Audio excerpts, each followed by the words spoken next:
Have you ever sat across the dinner table from someone you love and realized they've been measuring your worth in dollars the whole time? I'm 31 years old and I spent 17 days carrying around a secret that weighed $19 million. Every time my older brother called me the family's charity case, every time his wife asked if I needed help with my electric bill, I just smiled and nodded and kept that secret tucked under my tongue like a stone. Before I tell you what happened when my supposedly bankrupt grandfather walked into our family reunion with 3 lawyers and a U-Haul full of evidence, please take a second to like this video and let me know in the comments if you've ever had a family member underestimate you. It would mean the world to me. Thank you. My name is Holland Briggs. I work as an occupational therapist at a rehab clinic in Asheville, North Carolina, helping stroke patients learn to button their own shirts again. I drive a 2014 Subaru Outback with a coffee stain shaped like Florida on the passenger seat, and I rent a small bungalow that smells like the rosemary bush my landlord planted right under the kitchen window. My life is small and quiet and almost embarrassingly ordinary. And until about 6 weeks ago, I would have told you that was the whole story. My older brother is named Tobias, but he's gone by Toby since college because he thinks it sounds more approachable for clients. He's 35, works as a regional VP at a private equity firm in Charlotte, and he married a woman named Felicity, who comes from old Charleston money. Felicity has the kind of voice that always sounds like she's about to politely correct your grammar. She wears pearls to brunch, real ones. She told me that once, like it was important information for me to file away. They have a 4-year-old son named Bennett and a Bernese mountain dog named Beauregard, and their Christmas cards look like they were art directed by Martha Stewart's ghost. Our grandfather, on Mom's side, is named Wendell. He's 82. He worked as a high school chemistry teacher for 41 years in a little town outside of Knoxville. And after Grandma died in 2019, he sold the farmhouse and moved into a 1-bedroom apartment above a barber shop. He drives a 2003 Ford Ranger that rattles like a coffee can full of nickels. He wears the same 6 flannel shirts in rotation, washes Ziploc bags and hangs them to dry on the dish rack, and clips coupons out of the Sunday paper even though he lives alone. The first weekend of every month, he drives down to visit me. We make tomato sandwiches and watch Jeopardy, and he falls asleep in my recliner with a paperback open on his chest. 6 weeks ago, on a Tuesday afternoon, I got a phone call while I was eating leftover pad thai out of the container at my kitchen counter. The caller ID said Memphis, Tennessee, and I almost let it go to voicemail because I figured it was another spam call about my car's extended warranty. But something made me pick up. The voice on the other end was crisp, formal, and a little bored. Miss Briggs, my name is Hollis Vandenberg. I'm an attorney with Vandenberg, Crook, and Ashby. I'm calling about a matter related to your grandfather, Wendell Pruitt. Are you available to come in for a meeting tomorrow? I almost dropped my fork. Is Grandpa okay? Did something happen? Your grandfather is in perfect health, Miss Briggs. This is a matter of estate planning. He has asked me to speak with you privately, and the matter is, I'm sorry to say, somewhat time-sensitive. The next afternoon, I drove 4 hours to Memphis and sat in an office that looked like a movie set, with leather chairs and a clock that ticked too loud, and a view of the Mississippi River through floor-to-ceiling windows. Mr. Vandenberg looked exactly like a lawyer should look. White hair combed flat, navy suit, reading glasses on a little chain around his neck. He had a folder in front of him so thick it had its own zip code. Miss Briggs, he began, and then he paused, and I knew right then whatever was coming was going to flip my entire life upside down. Your grandfather has for many decades kept a substantial financial position quiet from his family. He has decided that the time has come to begin distributing his estate. He is, of course, very much alive, but he is using a revocable living trust to transfer assets while he can still oversee the process himself. I nodded like I understood half the words. I didn't. The total value of the trust currently sits at just over $23 million. I laughed. I actually laughed out loud, this awful nervous bark that echoed off the bookcases. I'm sorry, you have the wrong family. My grandfather lives above a barbershop. He buys generic peanut butter. Mr. Barbershop. Vandenberg gave me this small, tight smile that lawyers must practice in mirrors. Your grandfather inherited a small parcel of land in 1968 from his uncle. That land was later determined to sit on top of a significant zinc deposit. Your grandfather leased the mineral rights in 1974, reinvested the royalties due every market cycle since, and lived by every visible measure exactly the life of a small-town schoolteacher. By choice, Miss Briggs, not by necessity. I felt the blood leave my face. I thought of every single time Grandpa had said no to a refill at Cracker Barrel, every patched elbow on his flannel shirts, every time he split a single coupon between 2 cans of green beans. "There are conditions," Mr. Vandenberg said. "The trust will be split between you and your brother, Tobias Briggs. However, the split is not equal. You are to receive $19 million. Your brother will receive a separate, smaller portion to be revealed at a later date. There is one strict condition you must follow, or the entire amount transfers to a charitable foundation in your grandmother's name." What's the condition? You may not reveal the existence of this trust to any family member, including your brother, until after the family reunion at the lake house in 3 weeks. After the reunion has concluded, your grandfather will personally inform the rest of the family. If you reveal it sooner, you forfeit everything. I sat there in that leather chair for what felt like a year. Why would Grandpa do this? Your grandfather is a very thoughtful man. He has reasons. Trust him. I drove home that night with my hands shaking on the steering wheel, and I pulled over twice on I-40 because I couldn't see the road through the tears. Not happy tears, just overwhelmed tears. The kind you cry when reality cracks open and you don't know what shape it's going to be when it hardens back up. The next 3 weeks were, without exaggeration, the hardest 3 weeks of my life. Toby called me 4 times in that span. Once to ask if I'd be bringing a +1 or, just yourself again to the reunion. Once to gently suggest I look into a side gig because Felicity had read an article about therapists struggling financially. Once to ask if I could pick up Grandpa on my way to the lake because I have more flexibility with your schedule, since you don't have, the same kind of demands. And once to remind me that the dress code at the reunion dinner was smart casual and to maybe text him a picture of what I was planning to wear, just in case. Each call I bit my tongue so hard I could taste copper. Each call I pictured $19 million sitting in an account with my name on it, and I told myself, you can do this. You can keep your mouth shut. You can survive 17 more days. On the Saturday before the reunion, I drove out to see Grandpa at his apartment. He made us tuna sandwiches with pickles on white bread, the way Grandma used to. He didn't bring up the trust. Not once. He talked about the bird feeder he was building from a milk jug. He showed me a postcard he'd gotten from one of his old students who'd become a pharmacist.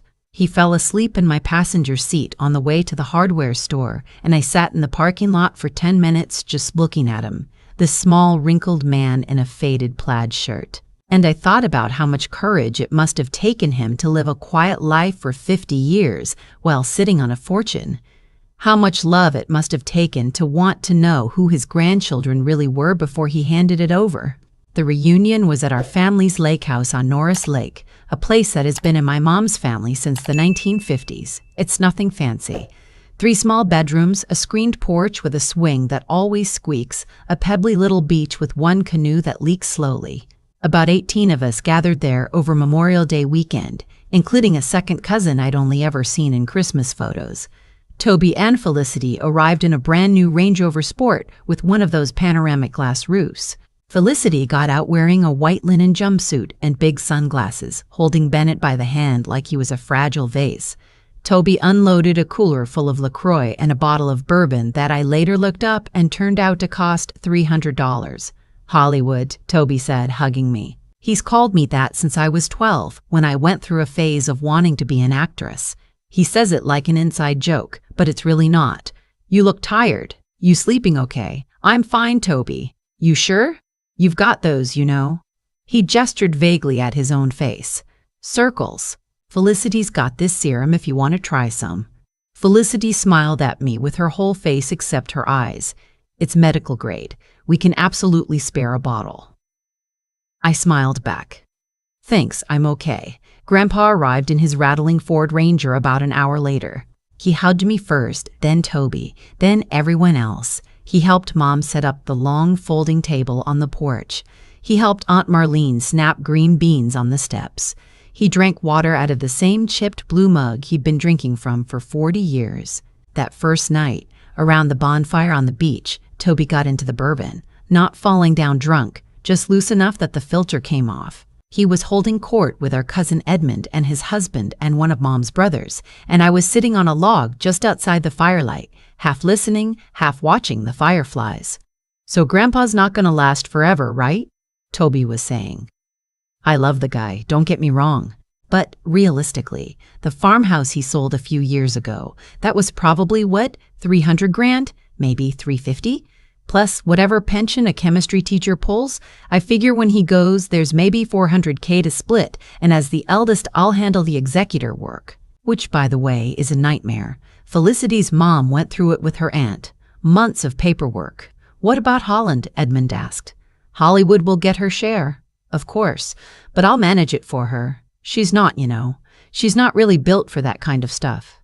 She rents. She drives a Subaru with 180,000 miles on it. She's never had an investment account in her life. I'll set her up with one of our junior advisors at the firm and put her in something safe." "That's so sweet of you," Felicity said. She'd come up behind him without me noticing. "Holland's lucky to have you looking out for her. Some siblings, you know, they fight over every little thing." I sat there in the dark, and I felt my whole face go hot, and I bit the inside of my cheek so hard I tasted blood. They were already dividing up money that didn't exist. They were already deciding I needed a guardian. Toby was 35 years old, and he still thought of me as the little sister who needed someone to cut up her chicken nuggets. I went up to bed early that night and lay in the upstairs guest room with the window open, listening to the lake slap against the dock. $19 million. The number sounded made up, but it was real. It was real and it was mine, and Toby and Felicity didn't know, and they wouldn't know for another 9 days. The next morning, while everyone was making pancakes, Felicity cornered me in the pantry. She had this way of getting too close, of making you feel like the air was getting thinner. "Alin, sweetie, I wanted to ask you something while we have a quiet moment." She put a hand on my arm. Her nails were the color of unbuttered toast. "Toby and I have been talking. With Grandpa getting older, we want to get ahead of things. There's going to be paperwork, you know, decisions to make. We were thinking it might be smart, just for efficiency, if you signed over a limited power of attorney to Toby, for estate matters specifically. That way when things happen, you don't have to deal with the legal stress on top of everything else." I looked at her. I looked at her perfect blowout and her pearl earrings and her hand on my arm with its toast-colored nails, and I almost laughed. "That's so thoughtful," I said. "Let me think about it. Of course, of course." She squeezed my arm. "There's no rush. Just, you know, there's a window where these things are easier to handle. Before things get complicated." I went out to the porch and sat next to Grandpa, who was working on a crossword puzzle with a stub of a pencil. He didn't look up. He just patted the swing next to him, and I sat down, and the swing squeaked the way it has squeaked my whole life. We sat there for maybe 20 minutes without saying anything. That's a thing about Grandpa. He doesn't fill silence. He lets it be what it is. 5-letter word for a thing kept hidden, he said finally, without looking up. Secret. He penciled it in. He still didn't look at me. Hard thing to keep sometimes. I felt my eyes sting. He knew. Of course he knew. Mr. Vandenberg had probably called him the moment I left the office. "Yeah," I said. "It is. Worth it, though, when it's the right kind." He patted my knee and went back to his puzzle. We didn't say another word about it. The reunion went on. Saturday afternoon, we had the big family lunch on the porch. 20 people, a folding table covered in a vinyl tablecloth printed with watermelons, pulled pork from a place down the road, 3 different kinds of slaw because that's how my family is. Toby gave a toast. He stood up at the head of the table with his bourbon and he raised his glass. "To family," he said, "and to Grandpa, who taught all of us the value of hard work, and to whatever the future brings. We're all in this together." Everyone clinked glasses. I clinked my glass with Grandpa's blue-chipped mug. He winked at me, just barely, just enough that I knew. Sunday morning, the day everyone was supposed to pack up and head home, the doorbell rang, which is strange, because the lake house doesn't have a real doorbell. It has a screen door that bangs. But somebody had pressed the little button by the front door that we all assumed was decorative, and it actually worked, and it made this rusty bus sound that startled the dog. I was the closest, so I went to answer it. Standing on the porch were 3 people in suits, 2 men and 1 woman, Mr. Vandenberg, whom I recognized immediately, plus a younger woman with a leather portfolio, plus a 3rd man holding a small video camera on a tripod under his arm. "Miss Briggs," Mr. Vandenberg said, tipping his head. "Your grandfather is expecting us." Behind me, the entire family was now in the living room. Toby had a coffee mug halfway to his mouth. Felicity was holding Bennett. My mother was holding a dish towel. Aunt Marlene was holding her glasses, having just taken them off to clean. Grandpa stood up from the rocking chair in the corner. He wasn't wearing his usual flannel. He was wearing a dark gray suit I'd never seen before. He'd combed his hair flat. He looked taller somehow. "Everyone," he said, in the same calm voice he probably used to teach chemistry to high school sophomores for 41 years. "Please sit down. We're going to have a family meeting. It's going to take about an hour." Toby's coffee mug stopped on its way to his mouth. "Grandpa, what's going on?" "Are you okay?" "I'm fine, son." "Sit down, please." We all sat. 18 of us crammed into the lake house living room, on the couch, on the kitchen chairs we dragged in, on the floor. Mr. Vandenberg took a seat next to Grandpa. The young woman opened her portfolio. The man with the camera set up his tripod and pressed a button. "This is being recorded for legal purposes," the woman said. "Please continue." "For the last 50 years, Grandpa began, folding his hands on his lap, "I have been holding a piece of information back from this family. Not because I didn't trust you, but because I wanted to know who you all really were before money got involved." Toby's face went a shade I had never seen on a human being before, like skim milk. "In 1968, my Uncle Earl left me a tract of land in northeast Tennessee. That land turned out to sit on top of a zinc mine. I leased the mineral rights, lived modestly, and reinvested every dollar. Today, the trust I have built is worth approximately $23.1 million. The room made a sound, not words, just a collective inhale, like everyone had been punched at the same time. Toby found his voice first. Grandpa, that's incredible. Why didn't you ever say anything? We could have helped you manage it. We could have. That's exactly why I didn't say anything, son." Toby blinked. "I'm sorry? 3 months ago," Grandpa said, "I asked Mr. Vandenberg here to begin contacting my heirs. I told him to start with Holland. I asked her to keep the information private until after this reunion, on penalty of forfeiting her share to charity." The whole room turned to look at me. I felt myself shrink into the couch cushion. "I wanted to see," Grandpa continued, "how the family treated her this weekend, knowing that she was, in fact, the recipient of the largest portion of the trust, $19 million. I watched Felicity's mouth fall open. Actually fall open. "Like a cartoon. Hollywood," Toby said. He tried to laugh. It didn't work. Wait, what? You knew this whole weekend?" "Yes," I said very quietly. "I knew, and you didn't say anything." "No, I didn't, Grandpa." Toby turned, and his voice had a new edge to it, a bargaining edge. "Grandpa, I think there's been a misunderstanding. Holland is wonderful. We love her.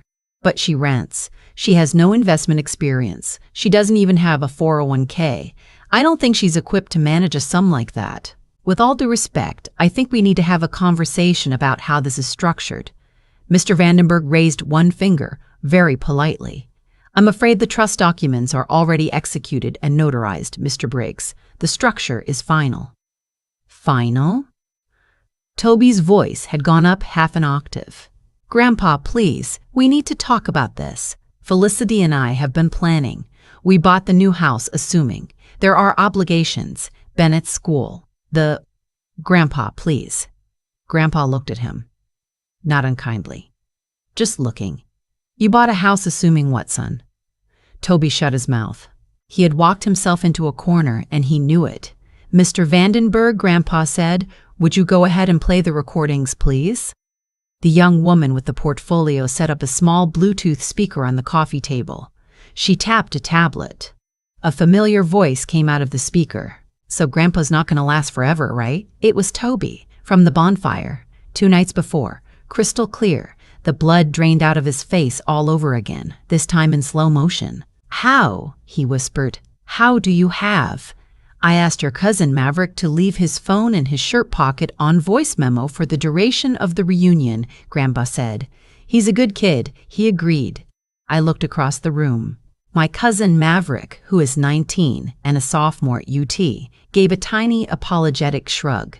"Hollywood will get her share." "Of course," Toby's recorded voice continued. "But I'll manage it for her. She's not, She's not really built for that kind of stuff." The young woman tapped the tablet again.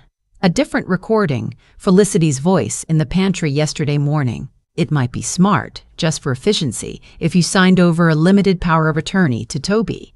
Felicity made a sound like a tea kettle starting to boil. Mr. Vandenberg cleared his throat. Mrs. Vandenberg cleared his throat. "Briggs, attempting to obtain power of attorney over an heir in advance of a known transfer with intent to control the assets is a matter the Tennessee Bar takes a dim view of. I would encourage you to be very careful about your next several sentences." Felicity shut her mouth. Grandpa let the silence sit for a long moment. Then he said, "Toby, son, I need you to understand something. I'm not angry. I'm disappointed, but I'm not angry. You spent this weekend treating your sister like a child and your dying grandfather like a piggy bank. I was a high school teacher for 41 years. I know what disappointment looks like, and I know what character looks like, and I know the difference." Toby's eyes were wet. "Grandpa, I'm not finished, son. The trust I have set up for you is $600,000. It's locked in a structured payout, $50,000 a year for 12 years. It cannot be borrowed against. It cannot be accelerated. It will pay out steadily, the way I want you to learn to live." "600,000, Toby repeated, like he was trying to taste the words. "You have been spending money that isn't yours for a long time, son. Felicity's family money. Your bonuses you haven't earned yet. The new house. I went to your closing. Did you know that? I sat in my truck across the street, and I watched you and Felicity carry a bottle of champagne up to your front door. A house with 5 bedrooms for 3 people. And I cried, Toby. Not because I was proud. Because I was scared for you." Toby was actually crying now. Quietly, Felicity was staring at the floor. "And one more thing." Grandpa nodded at Mr. Vandenberg, who pulled a folder out of the briefcase. "The check Felicity's father wrote you for the down payment, the $212,000. He came to see me last month. He's worried, Toby. He told me he's been quietly funding you for 3 years. He asked if I could help. I told him I had a different idea about what helps." Felicity made a small wounded noise. "Daddy talked to you?" "He loves his daughter, ma'am. He loves your son. He's worried about both of you." The room was so quiet I could hear the lake out the open window. "Holland," Grandpa said, turning to me, "I'm sorry I put you through this. I know it wasn't easy, but I needed to know." I tried to speak and nothing came out. I just nodded. "There is one more piece," Grandpa said. "There is an additional trust, separate from the 2 I've described. $3 million held jointly by Holland and Toby, accessible only with both signatures and only for charitable giving. I want my grandchildren to learn to make decisions together. I want them to learn that family is the inheritance. The money is just the test." Mr. Vandenberg packed up his folders. The young woman packed up her tablet. The man with the camera packed up his tripod. They tipped their heads to Grandpa and they walked out the front door, and I watched them get into a black SUV and drive away down the gravel road. Nobody moved for a long time. Mom got up first. She walked over to Grandpa and put her hand on his shoulder and didn't say anything. Aunt Marlene started picking up coffee cups. Bennett, who had been watching everything in confused silence, asked if he could go play on the dock. Felicity took him outside. Toby sat on the couch with his face in his hands. I stood up, walked over, and sat next to him. I didn't say anything for a while. Then I said, "I would have given you half. You know that, right? If you'd just been kind to me this weekend, if you just asked how I was, I would have given you half. He didn't look up. I know you would have, Hollywood. His voice cracked. That's the worst part. I know you would have. That was about a month ago. Toby and Felicity drove home that afternoon. They didn't say goodbye. The Range Rover went up for sale on the dealer's lot 2 weeks later. So did the house. Felicity's father, it turns out, had been the co-signer on the mortgage, and when he pulled out, the bank repriced everything. They're moving into a smaller place in a more reasonable suburb. Toby took a step down at his firm, voluntarily, and is meeting with the financial advisor that Grandpa recommended. He texted me last week. It just said, "Thinking about you. Sorry, coffee soon? I haven't answered yet." "I will, I'm just not ready." Felicity emailed me a long apology. "I haven't read it." "I will, eventually. I'm just not ready for that either." Bennett FaceTimed me yesterday to show me a Lego dinosaur. He's 4. He doesn't know any of this. As far as he's concerned, Aunt Holland is still the one who plays Candyland with him until she falls asleep on the floor. I'm fine with that being our whole relationship for a while. I haven't quit my job. I have no plans to quit my job. I went into the clinic on Monday and I sat with Mr. Petrocelli, my sweet 78-year-old patient who's recovering from his second stroke, and I helped him learn how to grip a fork again, and I watched his eyes light up when he successfully speared a piece of pear, and I thought to myself, I have $19 million, and I am exactly where I want to be. I paid off my student loans. I paid off my mom's mortgage, which I did anonymously through Grandpa's lawyer, because she's proud, and I know she'd refuse if I offered. I bought a new washer and dryer. I bought myself a pair of nice hiking boots. That's it so far. The rest is sitting in accounts that Mr. Vandenberg and a financial advisor he recommended are helping me think about slowly.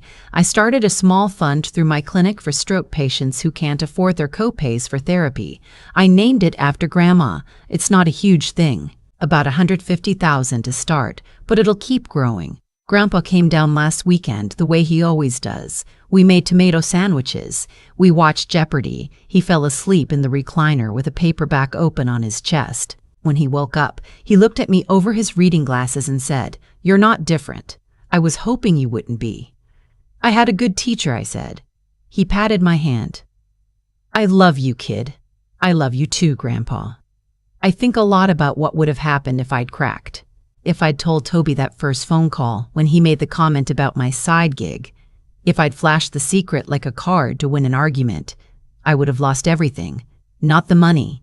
The money would have just gone to charity, which honestly wouldn't have been the worst outcome. I would have lost the chance to see who my brother really was when he thought no one important was watching. That's what Grandpa gave me. He didn't give me $19 million. He gave me a mirror that showed me my own family in true light. And then he gave me time and resources to figure out what to do with that information.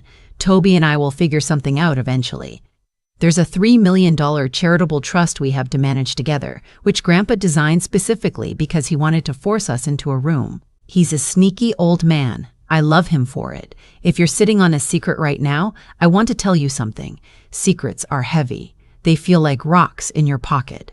But sometimes a secret is just patience wearing a disguise. Sometimes the right thing to do is wait. Wait until the truth can do its work without your help. Wait until the people around you have shown you exactly who they are. And then, when the moment is right, you don't even have to say a word. Other people will say it for you. The wedding, the reunion, the dinner, whatever. They reveal everyone, including you. Especially you. Grandpa was right. The money was never the inheritance. The inheritance was learning who I was when I thought no one was looking, and learning who my family was when they thought I was nothing. Thank God I kept my mouth shut. I have thought about that weekend at the lake house almost every night since it happened, and what I keep coming back to isn't the money.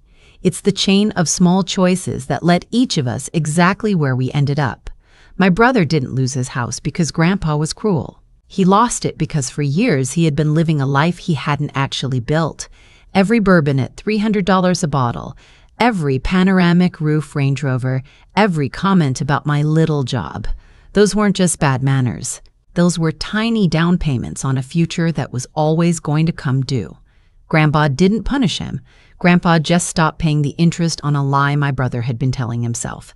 I think that's the part most people miss about cause and effect inside a family. We act like one big moment changes everything, but really it's 1,000 quiet ones.